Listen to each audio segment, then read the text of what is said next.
silence yourself. Oh, yeah. I silence all those things always. Just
two. Okay. One. You should have just made it like a memes chat to enter a memes chat. Don't worry, I've got other stuff up my sleeves, whatever that means. Yeah. All right. Hello, Meta Nation. Welcome to Season 1, Episode 1 of The Spiciest Take. It's the show where you get the spiciest people in crypto talking about the spiciest topics of the week. I'm your host, Liz, and I'm joined here by my co-host, Hammad. Hammad, how is your week going? Anything particularly spicy that happened in this past week for you? Hey Liz, it's going good. Lots of spicy stuff. As always, Alex, the Spice Master on Twitter, dishing out all the hot sauce. So yeah. Yeah, so we're testing out a new segment on the show that we're calling Spiciest Tweet of the Week. It's awarded to a divisive tweet that we think highlights something important about the state of crypto today. So joining us as our guest and first ever recipient of Spiciest Tweet of the Week award is none other than the founder of Rocket, a for-profit DAO offering loans against NFTs, contributor to Meta Cartel, and marketing DAO, and somebody known for the first ever human IPO by selling 100,000 Alex tokens for 20,000 USD. Please give a warm welcome to none other than Alex Mesmej. Welcome, Alex. Thanks for joining our show today. Hi, thank you so much, Liz, for bringing me on. I'm so happy to be here with my friends. Yeah, absolutely. So I'm going to go ahead and read out the tweet that you tweeted. So Alex Mesmej, everyone is mocking me for my one DeFi mistake. Imagine how scary it must be for normal people seeing this. The whole community laughs at you for losing money. This confirms my whole point. Whether DeFi nerds like it or not, mass adoption will need customer support. So Alex, can you give a little bit of context behind this tweet? For sure. So basically this.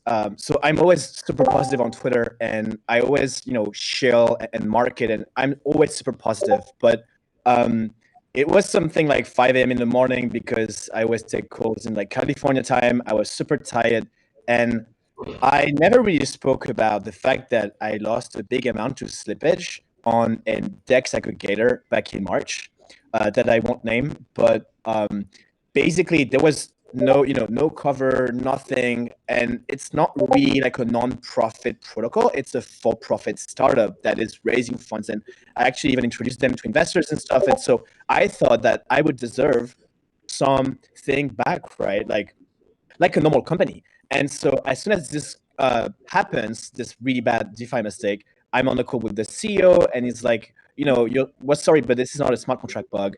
This is, you fucked up pretty much. That's what he said. So the trade, basically, I had like a token set with, so it was rebalancing to USDC because ETH was on a bearish move. And I tweet on Twitter saying, "Oh my God, like Black Thursday saved my life because of token sets and stuff." And Yeah, there's one. that's a red flag, right? It's like you try to sell token sets on a DEX. No, it wasn't token sets. That's like an instant, like, yeah, But so what happened is that I tweet about, "Oh my God, like token sets saved my life. Like it rebalanced at the right time, and right now I have so much more ETH." And someone comments on it and DMs me after saying, "Hey, you should move your token set to this one, which is in CUSDC. So you'd have to swap it because at the time token set didn't have that feature." And so I'm like, "Oh my God, yes."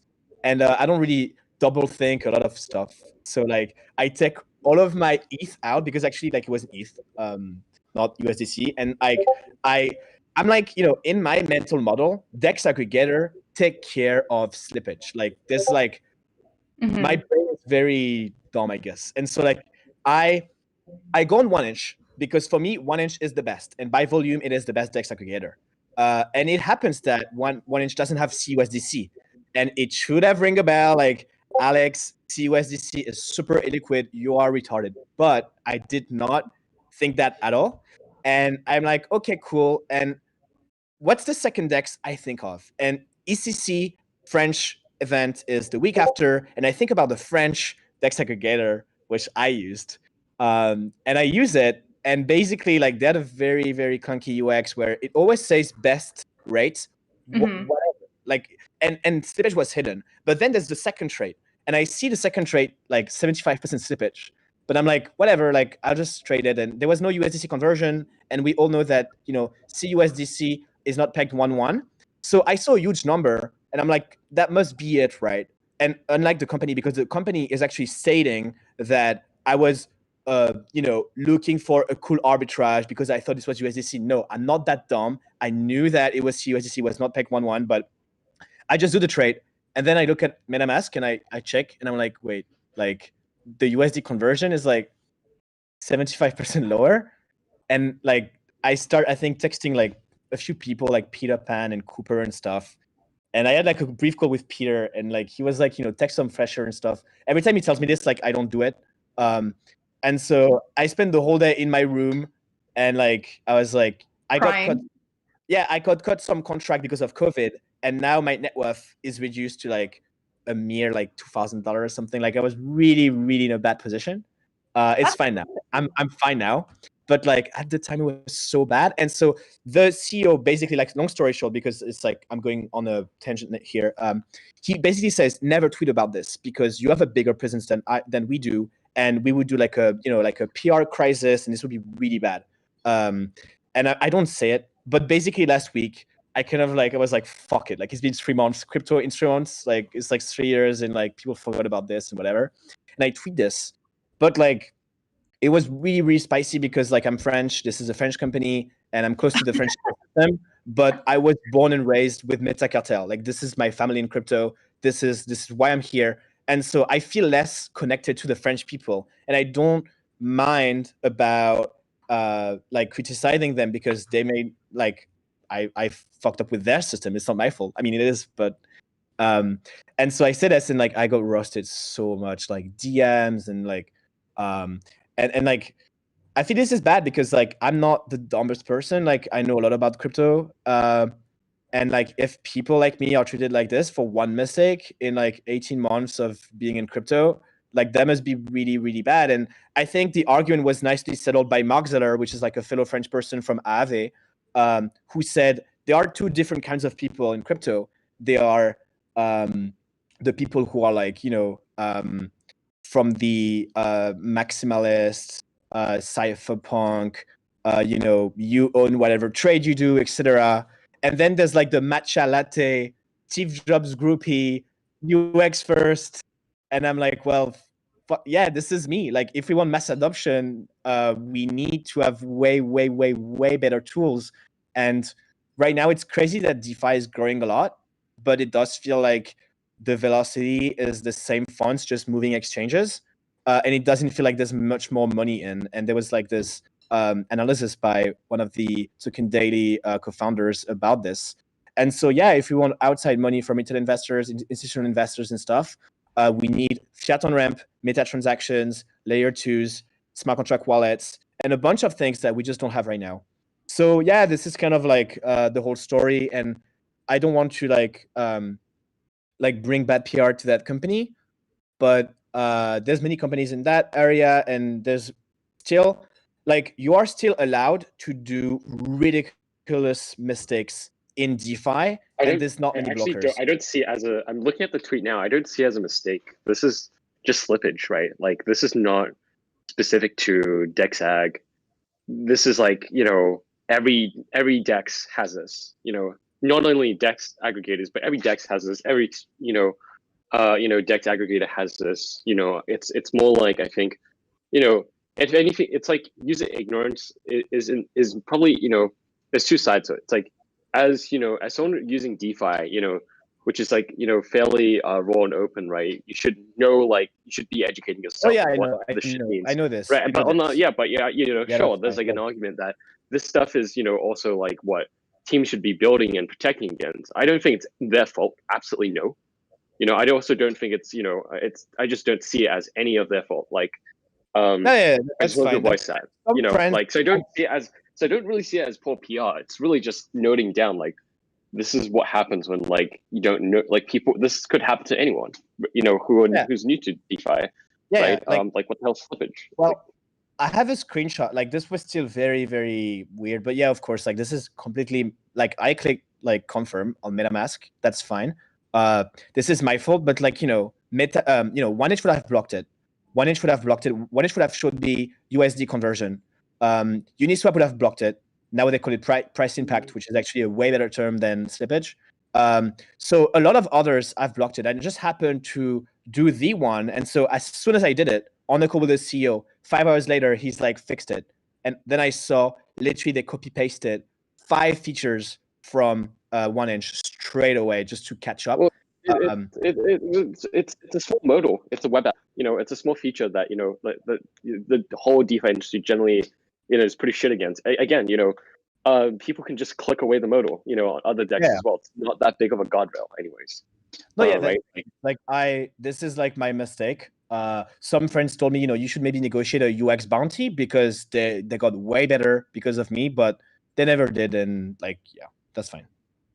Yeah, I mean, sorry, Alex, that sounds like a really shitty experience. And I think to your point, I think originally what you were tweeting about was with this whole Twitter hack that happened, I think last week.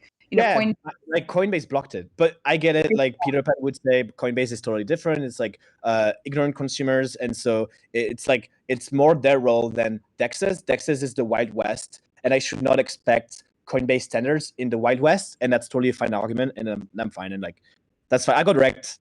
That's like life.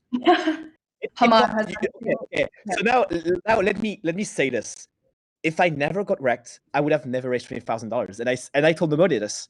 But this is like I was a week away from main stage talking about personal tokens, and I'm like, well, this is it. You're homeless. Necessity is the mother of all inventions. And now I'm like known mostly for my token, and so this was a bad thing for a way better one. And so, yeah, this is just part of life. And I guess, you have to remain optimistic, because a pessimistic person would have probably left crypto because of the emotional drain. And I didn't. I was like, I don't give a shit. Like, I'm gonna talk main stage and raise $3,000, and like, yeah. So anyway. Yeah, I mean, it's a bad experience, and I think it's no secret that there's a lot of UX problems in crypto. Hammad, have you ever experienced something like that personally?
Yeah, I think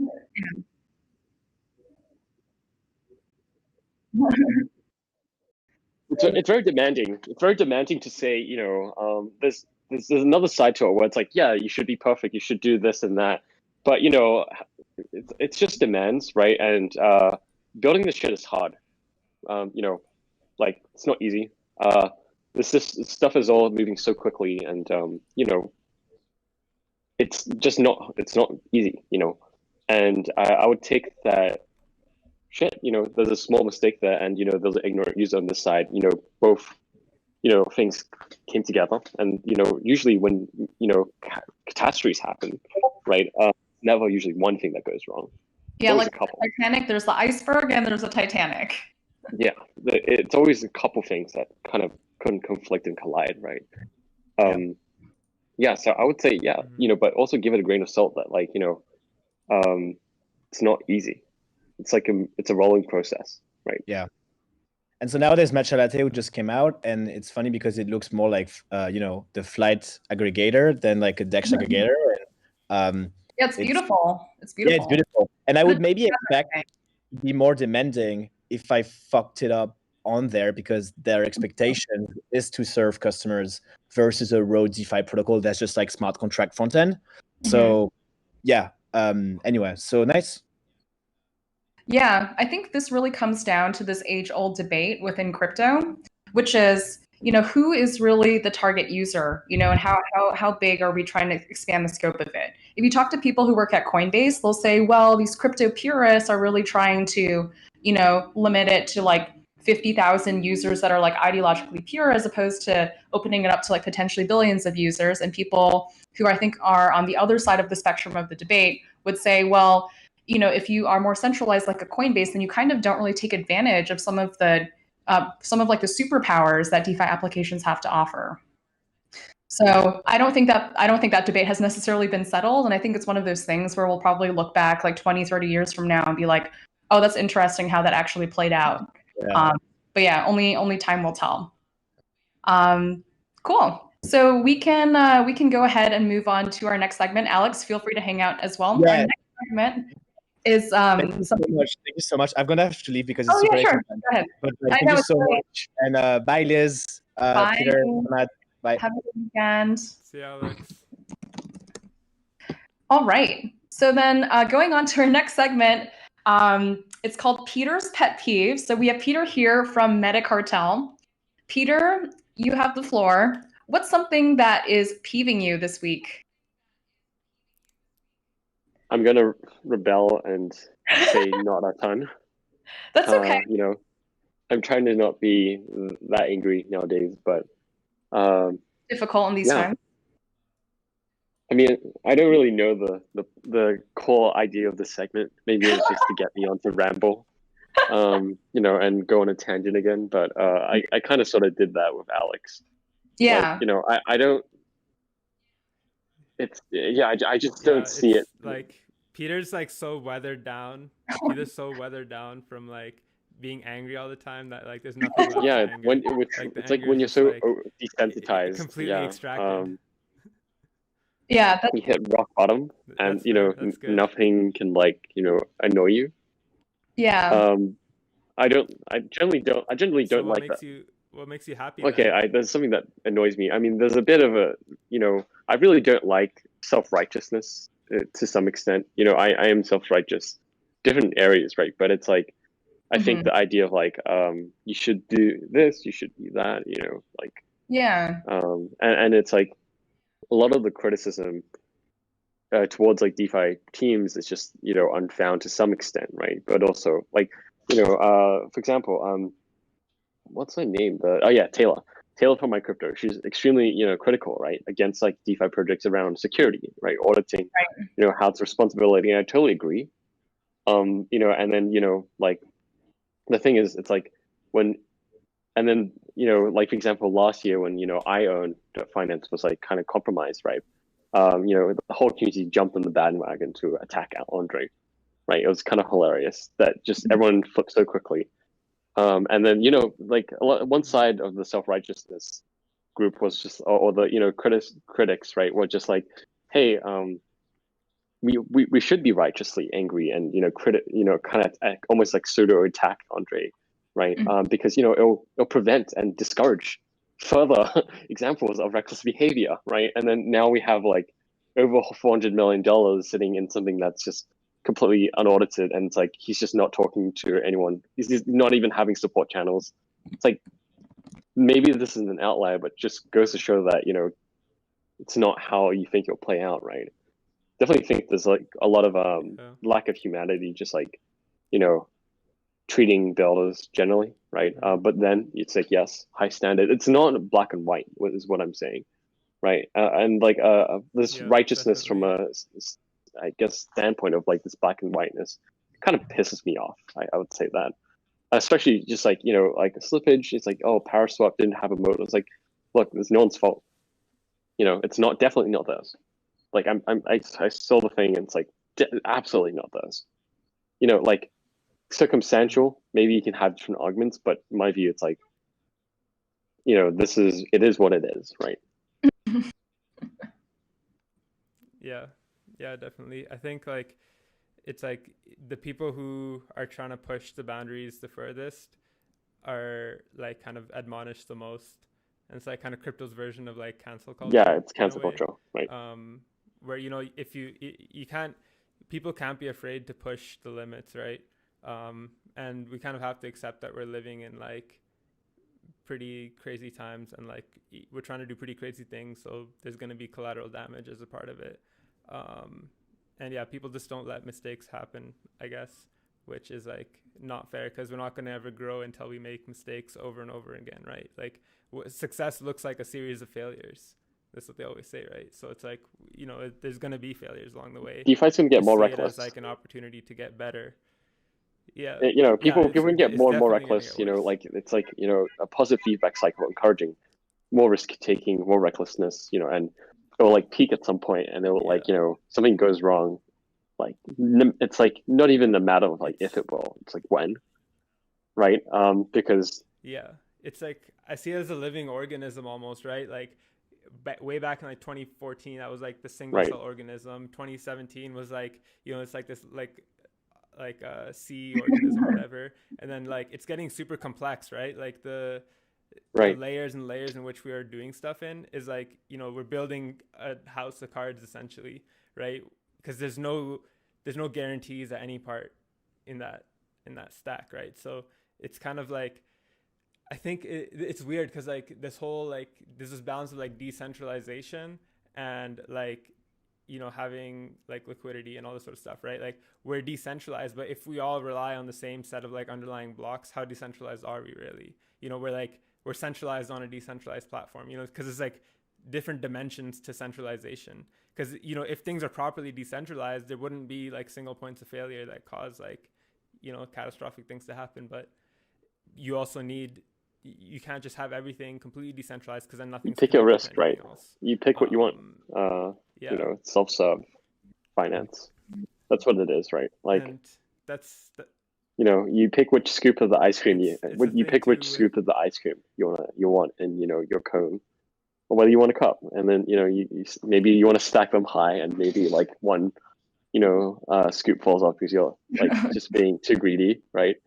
Maybe the whole thing, you know, falls over. Yeah. Maybe, you know, like who knows, right? Yeah. And Yeah, that's like Web3.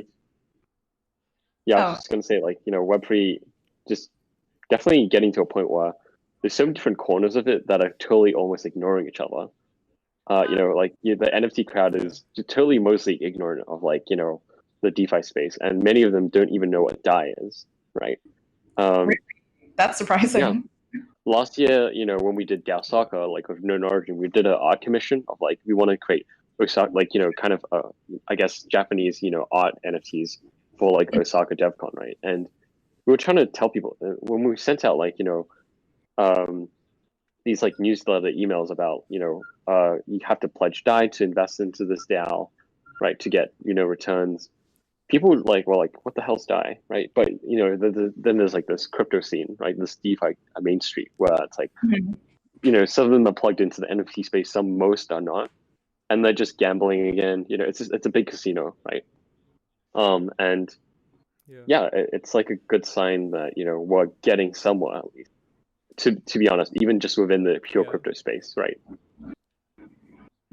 Yeah, the way I see DeFi is like, it's more of like the proper ETH heads, like, you know, playground. You know, it's like more so built for people who love Ethereum. It's like DeFi is like using Ethereum for the sake of using Ethereum, right? Like, it's just, I wouldn't say that. I would just say like, this like different cities, that we have just choose the cities now in Ethereum. You know. Yeah.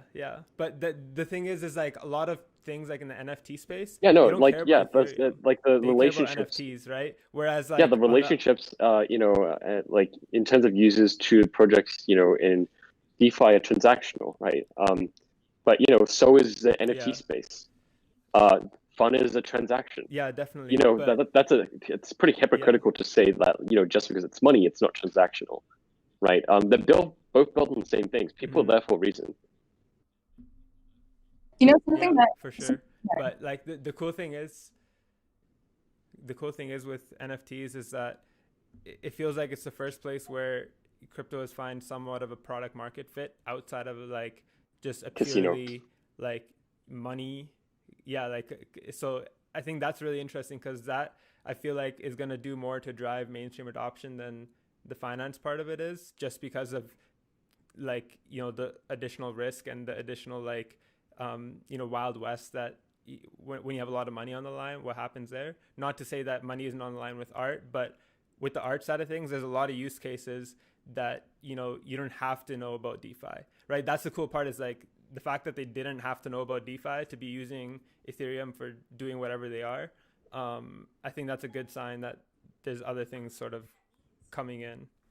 To Hammad's point, I do think that a lot of the time DeFi is dominating a lot of the discourse within the Ethereum community, and there are other aspects of the Ethereum community that are, you know, burgeoning, that are not necessarily DeFi. And actually, when I come to think of it, when I am looking at how increasingly complex and convoluted some of these like DeFi applications or ways of yield farming have become, it actually reminds me a little bit of the 2008 financial crisis, where people were like, well, you know, we're going to like enter into these positions because, you know, we're just going to profit. We don't really understand how it works, but it's probably fine. And as long as I like, you know, am able to exit my position before everything crashes, then everything is okay. So for you both, Hammad and Peter, do you think that, you know, similar to how like the DAO sort of like wrecked DAOs, but there's, you know, now there's like new DAOs arising from the ashes, do you think something similar will happen with DeFi applications? The DAOs, like smart contracts we have today, are only like safe because, you know, arguably because the DAO happened so early on. Right. You know, all the, you know, those like after the DAO hack happened, like, you know, there wasn't even MetaMask, right? Back then. you had to use the DAO via like you had to use it through what's called NIST, Uh-huh. the browser, a browser that actually had a light node sync to it, right? And there was no MetaMask back then. You're still like using wallets mostly, like off like say downloaded like applications, right? Arguably, with the CryptoKitties boom, like in I guess late 17, right? It like launched November, and then like it took off like within a couple of days, like literally 2 days, it like exploded. Arguably, that was like NFT moment of craze, right? Of like, oh, I want these cats. I want this is cool, like cool and fun. It has their moments as well, right? I think that you just go through different hype cycles, and right now we're just in a hype cycle of DeFi. We're gonna go through a hype cycle of something else soon, Mm-hmm. and then it goes up and down, right?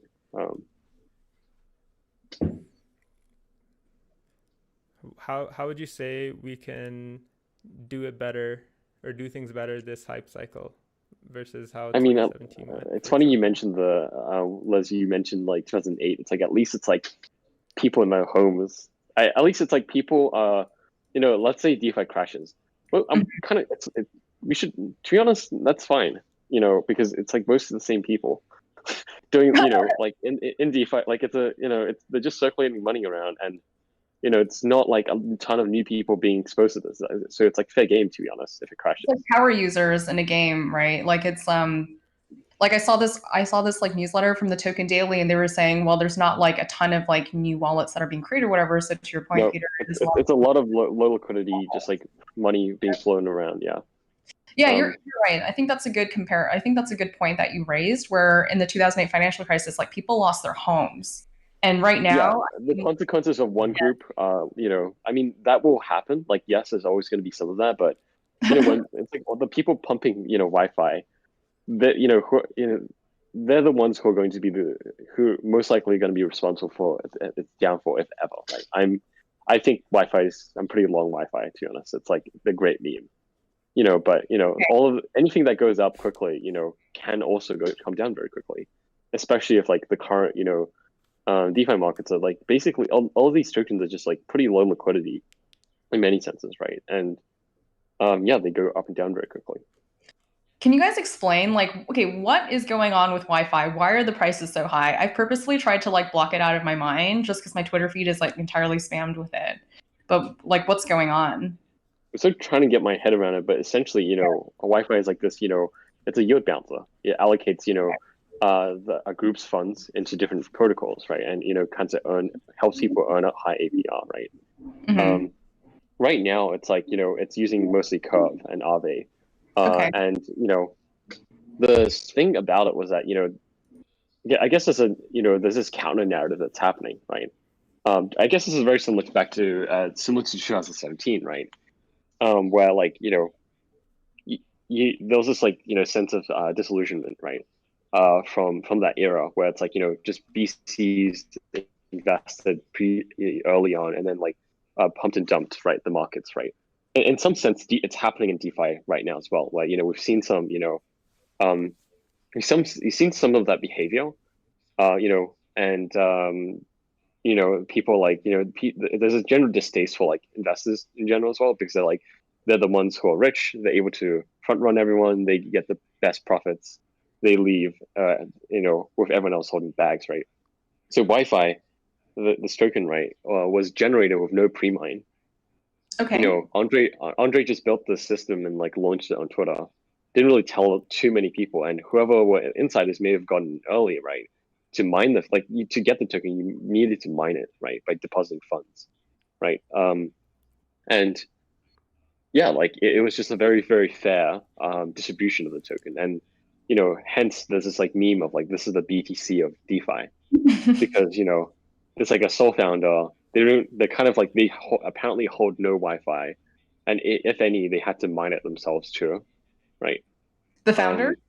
Yeah, which is Andre Conch, the guy who I mentioned earlier, who just like he just launches like stuff like on mainnet without really auditing them, and he says it's on his Twitter profile where it's like I test and prod, right?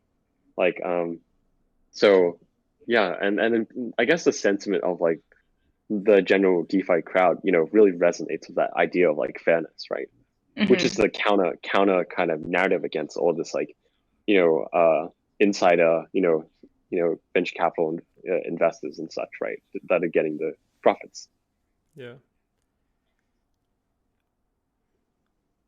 Yeah, I think like that's the key thing here, right? Like even with Metacartel, the big deal with it was like that it was like transparent, it was fair, like there was no BS, right? It was like clear why everyone's here. It was clear, that's like there was kind of like Web3 culture, not a right? ton of Whereas no there's a lot pre-mine of in many. There was no pre-mine or like where like whoever was there in the beginning gets more than like everyone else. Like I want to figure out how we can do that, but for like DAOs and companies, like ownership in a company not being pre-mined. you just tally up whoever contributes what, right? From a week-to-week basis or month-to-month basis. Exactly, you just this is approximation. And then that I think it's fine doing pre-mines. It just needs to be fair. Like Andre's example is a very extreme example. Yeah. Right. But on the other side of the spectrum, you have like, by the way, like, apparently it's disproven that, M stables, seed investors dumped. Apparently what happened, right? I saw this tweet storm. I'm not sure, I can't verify, but apparently what actually happened was that the news of, M stable investors like dumping on the market actually caused a crash. Oh, yeah. Not the actual investors who dumped. Like apparently there weren't much or not a lot, right? It's pretty funny. I guess that makes sense though, because the market. But that is the general narrative, right? Yeah. Yeah, I mean that's true. It's the same with like traditional financial markets, right? It can be this sort of like perpetuating cycle. It's like if people think the stock price is going to drop and they saw the stock price is going to drop. But yeah, that's like something that's really fascinating to me, and I like worked in finance, and I think a lot of the times like people have this misconception, when they're like following stock prices really closely, that it's some like reflection in the change in the fundamentals of the company or the asset or whatever. But I see so many parallels with that, with what's happening in the crypto space. Like, if you think about it, like if you were to value like obviously a startup that's not public is not liquid, right? But if you were to value a startup every 6 months, you would experience like crazy volatility with the value of that startup. It's like, oh, this person of management. Imagine the Slack channel of like a startup was like always public and exposed, right? Totally. I mean, and then it's pretty crazy if you think about it, because the reason why like everything's this more smooth is like when you have that ability to like selectively say what you're doing or what you're not doing. Because if every startup was just public, then it's like everything's all over the place, and no one like that's like it's one of those things that like it happens all the time, but no one like admits that it happens. Like when a guest comes over to your house and you like clean your house a lot just so they don't see it's dirty, but everyone knows it was dirty like half an hour ago. I think with Ethereum, like everyone's house is just like glass. So everyone, you're either dirty or like you actually have to keep yourself clean if you're gonna. Yeah, I think that's totally fair. And also like if you think about a lot of like really, really famous startups today, like in the very early days, and even possibly now, they were like complete shit shows, right? It's like you have to do whatever you can to make it work. And then you have this veneer of respectability and everything's working and the house isn't on fire, but behind the scenes, like the house is on fire.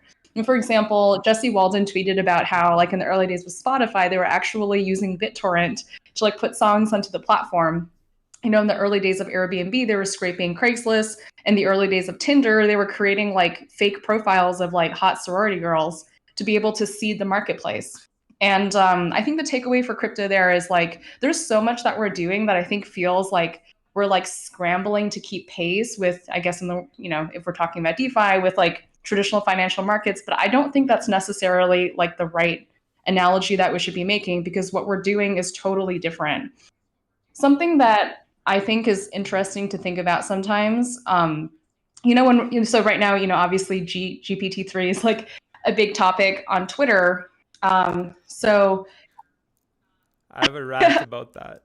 Okay. I'll let you go, but I'm gonna Awesome. rant Yeah, about I was that planning in a on bit. ranting on that too. So Ala Yaya wrote this really interesting blog post around the intersection of AI and crypto. And one of the points that he brought up was that neural networks, which are used to train like algorithms, how they're different than human thinking is that they can only be inductive and not deductive. Like they're just like pattern matching. They're like, oh, based on what's happened historically, this is probably what's going to happen in the future. Yep. But a lot of the times, we criticize AI for doing that. We are like that too as humans, right? Like when we think about different, like huge paradigm shifts in technology, we're like, well, like based on what I already know, based on how I use tech today, like that doesn't really make sense. So a good example of this is mobile phones. Yeah. Like when they first came out, like when smartphones came out, people were like, yeah, like this is kind of shit. It's like, do you remember that iPhone app where you could like pretend to drink a beer or like wave like a lighter around? Like all of these apps, yeah, Doodle apps just jump. seem like toys, and people were like, you can't even copy and paste on an iPhone. Like you can't use Microsoft Excel on an iPhone. But it turns out the killer use case for an iPhone is not like exactly the same shit that you do on a desktop. It's stuff that's, there's like unique superpowers from the iPhone which allow you to do totally different things. Like for Yeah. example, geolocation allowed for like Yeah. Uber and all of these other different use cases. And that's how I think about, crypto as well. Like when we compare like traditional financial applications with DeFi, I don't really think, I mean, I understand why people make that comparison, but I don't really think that's the right analogy to be making. Yeah, 100% agree with that. Like it really is like, even with the internet in the 90s, right? What they used the internet in the 90s for was like, books on the internet, radio on the Yeah. internet, like Radio, old thing that we and have internet. already on the internet. That's a Russ Yeah. Hanneman's startup idea. Shout Yeah. out Silicon Valley. Yeah. Yeah. So, but what actually internet was like Instagram and TikTok and all this other stuff that people never expected. YouTube, that's a crazy phenomenon. Like this, what we're doing right now, people didn't expect that this is what the internet's going to be useful for. And same thing I think right now for us is like we have like a lot of like arrogance that we think we're going to know what Ethereum is going to be used for, when in reality what we're thinking of right now is probably very far away from like what's actually going to be possible from it, right? So I think like the more people try to focus on building stuff that's like genuinely unique that wasn't ever possible before Ethereum, that's the stuff that will sort of gain more traction before the stuff that's like, people have alternatives to it in like outside the Ethereum world. And a lot of the time in Ethereum, it's just a shittier UX of that thing, right? It's really about creating that like something new that no one can get anywhere else, right? Because if you have that, then people will make the effort to try to learn it and to like, so you can now make money by creating Telegram groups and getting people to go in them, right? Like Abridged, helped Andrew Lee, like another MetaCartel member, VentureDAO member, just like create a group Telegram group that's focused on like helping people, just like doing good things, good deeds, right? Because people and investors in general in this circle are terrible people. They do horrible stuff. So it's like, why don't we like incentivize the opposite of that, right? And it's actually blowing up right now because, and in a way, it's like he didn't like give himself any or much, right? Tokens, but in general, I think this is like a new business model for like social curation. You can now make money by just like curating stuff, right? Like Telegram groups. Yeah. MetaCulture has this meme of like we have a lot of Telegram groups, but like it might make sense to just like now we can monetize them. Do you mean curation, like a directory, or what do you mean? Like to join the Telegram group, you need like at least 200x tokens, right? And you buy them from the Uniswap, and maybe in the beginning they're like reasonable, like prices like $5 to $20, right? But then like it just like moons. Yeah, that's what we're like. Andrew started with like 35 ETH worth of liquidity on Uniswap. Now has over 300 ETH. What? Token has like 7x, or something even more, like something ridiculous. Like just yeah, like his friends started pumping it. They started going on Reddit, like saying how this is like you should get in. Hammad, what were you saying about metagame? Yeah, that's what we're gonna do with Metagame. We've like preparing our seed launch. If anyone's been paying attention, Come on, seeds are where's my actually seeds? on I only Uniswap, have but with one very seed. low Where's the liquidity. rest of my seeds, bro? You should have your seeds. You minted them all. You should have a 600 something.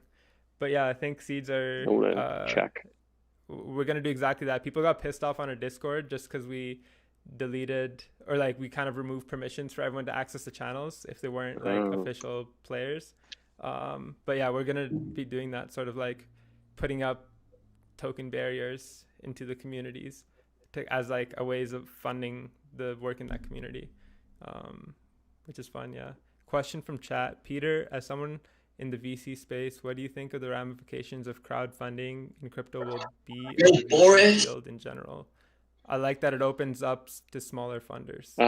Not in the VC space. I just, hang out there. But like, it's like, what are the implications of crowdfunding? I mean, depends. VCs will pretty much buy anything in the space, given the right conditions. So like, I wouldn't say that it's very traditional in the sense of Web2, where from a legal standpoint, it's a lot more rigid, right? Every crypto investor, relatively has to stay very flexible to be competitive anyways. They'll buy anything. And you just have to, it just has to not be a stupid investment from their standpoint, right? And so I guess with crowdfunding, it's really dependent on like, how much, the team has tokens, like, what does incentivization look like? What does the distribution look like? Aave, for example, it's like, the Aave versus Compound, great narrative right now in DeFi. Aave did like the token sale and, early on and distributed the tokens to like over 150 to 160,000 people, like all 160,000 addresses on Ethereum, right? And, only like, and I'm not sure if it's not public to whether they've raised funds along the way. I assume they should have done OTC deals, right, with their own tokens after lockup expired. But, only they're raising, they've sold some tokens OTC to some venture capitalists, right, like some VCs right now. Some teams have been VC funded and then they do a DEX offering. Some do a DEX offering first and then get venture funding later on, right?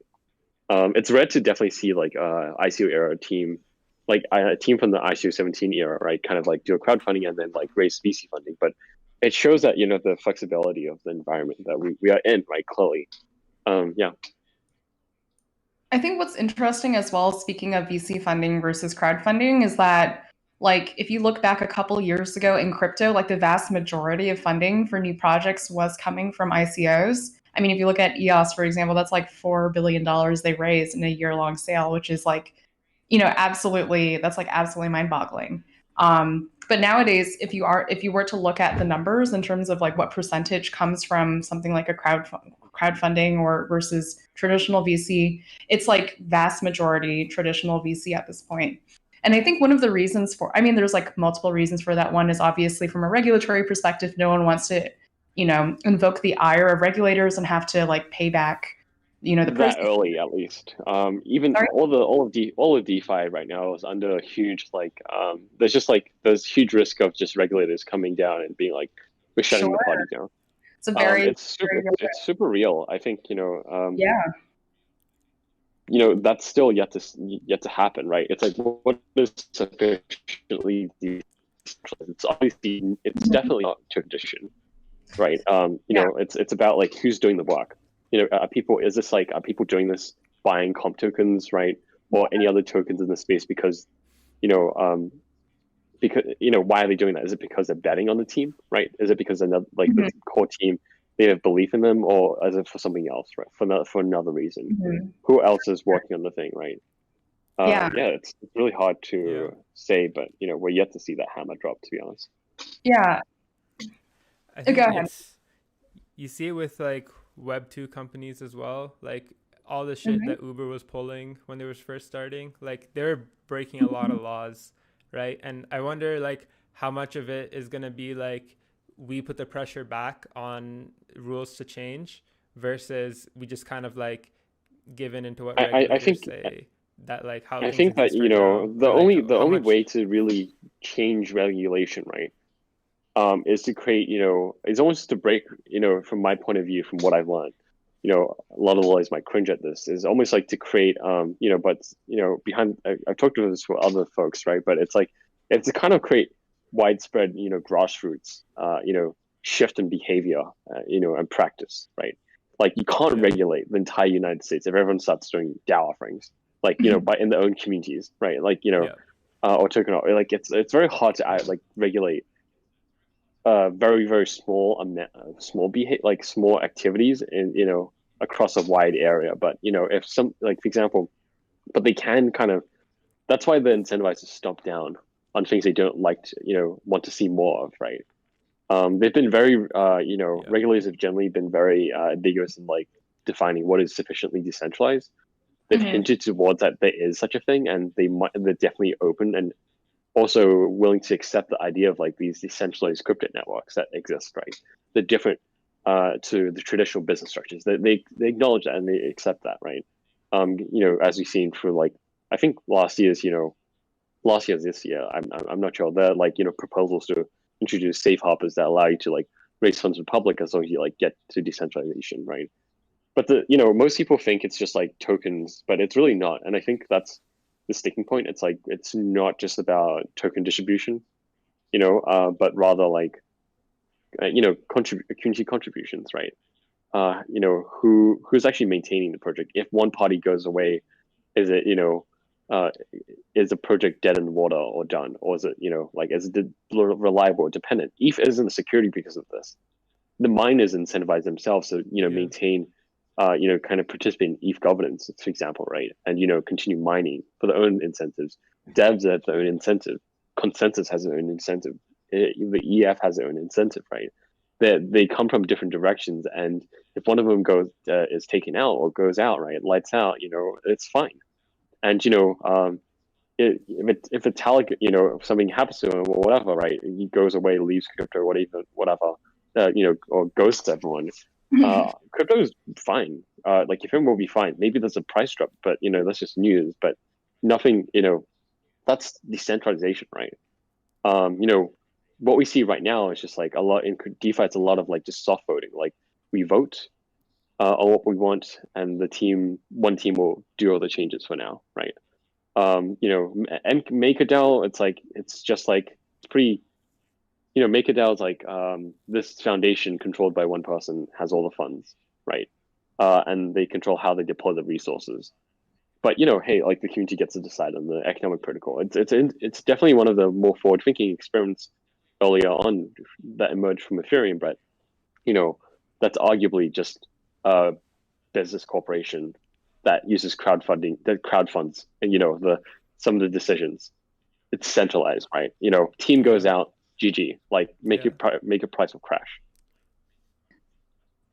Yeah, I think like you see a lot of that in crypto is like they're kind of like the bridge or gap bridgers between like a traditional company and like a fully it's not to shit because on like what we've come so far to have, right? When I mean like make a foundation, it's like this is the middle step, right, that we've landed on. And I think a lot of teams are figuring out, the Make Foundation is trying to figure out how to DAOify, right? Uniswap trying to figure out how to create, incentivize the community to participate. That's really like the next step. And I do think no one's really probably solved it yet, right? I think the team that's closest to solving this is perhaps like, Wi-Fi is a great example, but there's like one dev that really understands this stuff. That's pretty, I think Aave probably might be the closest. That's still centralized as one core team, but there are many different teams going on it. I could see there's like a really good thriving community of that, right? I could see, obviously Ethereum, but Cosmos, I could see that happening, to be honest, as well. Like, because they just have like great distribution and they have a lot of different parties and teams, companies, building on top of that in the Cosmos hub, right? Contributing to it, right? Definitely could see that happening. Yeah. So leading us, I think we've already been touching upon this topic, but our topic of the week was around crypto and meat space. So this means like crypto in our everyday lives, because right now it can kind of feel like, like I'm in my MetaMask in my browser and I'm like transacting and, I'm farming yields or whatever. And then like I close my laptop and I go to lunch and I like hang out with my family. So in the same way, so bringing back the discussion to AI, because I think that it's impossible to escape it. Right now on I Twitter. gotta jump. Oh, Sorry, yeah, I gotta sure. jump right now. But thank you so much for having me. It's fun. Yeah. Hope there was enough ranting Yeah, here for one absolutely. day. Thank you so much, Peter. So, yeah. See you. Thanks. Dude, yeah, I don't know for- how he does it. It's like so late. Cool. But yeah, so I really want to hear what rant that you were referring to earlier, Hammad. So essentially I wanted to say like, when we like think about AI, we're like, oh, it's like, we get a lot of our references from movies and TV. It's like R2D2 or it's like Wall-E or it's like the Terminator. But in reality, AI is actually very insidious and very much a part of our lives, whether it's like using Face ID to unlock your phone or using like finding what to watch on Netflix and finding what to buy on Amazon and so on and so forth. So so I wanted to hear from you actually, Hammad. In what ways do you think like crypto will have that sort of invisible quality in our lives, and will it intersect with AI in any way? Yeah. I think it will eventually. Like it's weird because like AI has started off as like being something that's more like subtly in the background, but like people don't really notice, and for a long time too. Whereas like crypto's starting from the other end of the spectrum, where it's like you either it's like all or nothing, right? And then I feel like crypto's gonna start becoming more and more like just there in the background. Like you'll be when you can get to a point where you can use crypto without having to know it, then that's pretty cool. Like NBA Top Shots comes to mind. Like the team that made CryptoKitties, they're doing like NBA Top Shots now, which is like NFTs for like certain like shots that someone made in a certain game or something, and you can like trade that. Yeah, and then the next thing they're doing is like Dr. Seuss like digital collectibles, and there's a lot of people that are like using that stuff without having like knowing that it's about Ethereum or not at all. Same thing with Reddit now, right? Like Reddit is another place that potentially we might see that, where crypto is just kind of there in the background, because you're a user of Reddit and you have these community points and whatnot. But yeah, like, and then for AI, they want it to become something more real, where it's not just like background. They want it to be noticeable because it's like cool and impressive. Like, oh, I want like an AI robot or like AI assistant to like do my bidding or whatever. But yeah, I think like the stuff with GPT-3 is interesting because like it's getting a lot of hype and people are thinking that it's like some crazy breakthrough revolution, when in reality all it is like it's kind of like an existing thing that we already used to do, just scaled up. It's like they threw a lot more compute power and a lot more money at the problem, and that's why it's better. But at the end of the day, like you said before, it's just like a glorified like pattern matcher. So in that sense, like I don't think it's like it is like super overhyped in my opinion, and AI is kind of in this position where the advancements in AI are happening faster because of the hardware improvements, actually, not the software improvements. So it's the fact that we have like improved hardware to run these computations that GPT-3 was able to like have this huge ass model. So I think we have yet to see like an actual software revolution of AI. Machine learning kind of ran its course. I feel the next evolution of that is going to be more so where like it's genuine like learning, like reinforcement learning is kind of close to there, where the AI doesn't start with any data. It learns its data from its environment and kind of just explores there. But we have yet to like really find much like traction in terms of like actual like intelligence. And for that reason, I don't think like GPT-3 is going to be taking jobs. No, definitely not. Although I think something that like was brought to my attention around GPT-3 that I found really interesting was that so when I was working in finance, like a lot of the work that you do as like a junior analyst is very rote, right? It's like, oh, populate this table and it's like company, year founded, description, revenue. In GPT-3, you could like highlight one row and then apply that formatting to the rest of the table, and it'll literally populate that information for all companies. So I thought that was really interesting. But to your point, I think that Yeah. a lot of like the fears that are overblown are overblown around AI, and I think it's the media perpetuating this narrative because that's what sells, right? It's like terrifying. It's like an existential threat. But right now, like AI cannot like independently come up with a new idea in the way a human can. It's really just like processing data, and I think in increasingly efficient ways and at increasing scale. But something that I think is fascinating as well, which like Yaya wrote about in a blog post for A16Z, is around like around this question, like, is AI inherently like centralized? Because right now, when people talk about the dangers of technology and surveillance technology, they say, well, like a lot of these companies are able to like serve us these like applicable ads, they're able to give us good content in our social media feeds because they're crunching so much information. And if we apply AI to like other areas of our life, like as it pertains to our finances, as it pertains to our healthcare and so on and so forth, does that put our privacy in danger? Or does it a better experience overall? Like, for example, I know in healthcare, one thing that like right now, medicine is very like one size fits all, right? But in the future, it could be that we get like personalized medications that like based on our like, biodata or whatever are able to us. Yeah. Yeah, definitely. I know a friend of mine, his professor was working on essentially like drugs for like treating specific like mental illnesses, like for example like ADHD or something, or like anxiety, depression. Like the thing a lot of people don't realize is like these things aren't so like black and white. Like it is really like a spectrum of like things that can be different with your brain. So like a lot of people have anxiety because of like their ADHD and they're unable to like be productive, and therefore that gives them anxiety. Other people, they sort of like show ADHD symptoms, but it's the origin of it is because of their anxiety, and then they get a bit depressed. So it's all sort of like, there's no like one size fits all thing, versus like a lot of the medication is like a bit kind of like, you're either this or you're that. Even how diagnosis happen, right? Like the DSM-5, it's like you kind of have to, it's not the doctor's fault either, right? You kind of have to do that, like to be able to like find these patterns. But once we can have this ability to have like this like between two, like it's like a quantum state almost, where the medicine can be tuned to like your specific brain. I think there's like incredible potential there. And yeah, I think in terms of AI being centralized, like the thing is like AI is a powerful tool.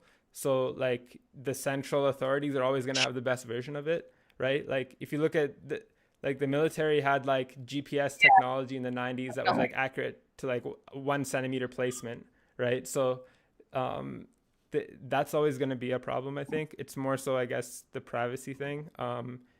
Does all our data have to go to these companies to process it? And I think like Apple's a good example, because they're actually trying to solve that. Like for a lot of other companies, it's a problem they don't want to solve, because like their business model is built off of advertising or being able to like use people's data. But for Apple, their business model is more so built on hardware and services. So for them, they try to use that as a selling point, that they bring you the benefits of AI, but not at the sake of your privacy. So, and it shows in the product too, because like Siri is often like pretty shit compared to Google Assistant and a lot of other stuff. But I definitely think it's possible to be privacy preserving and also have the benefits of AI. And blockchain, like Ethereum, I think will definitely have a hand in that.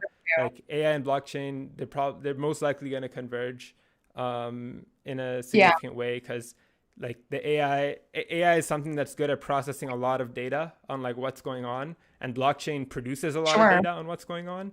And for us, it's like we always say about, don't trust, verify.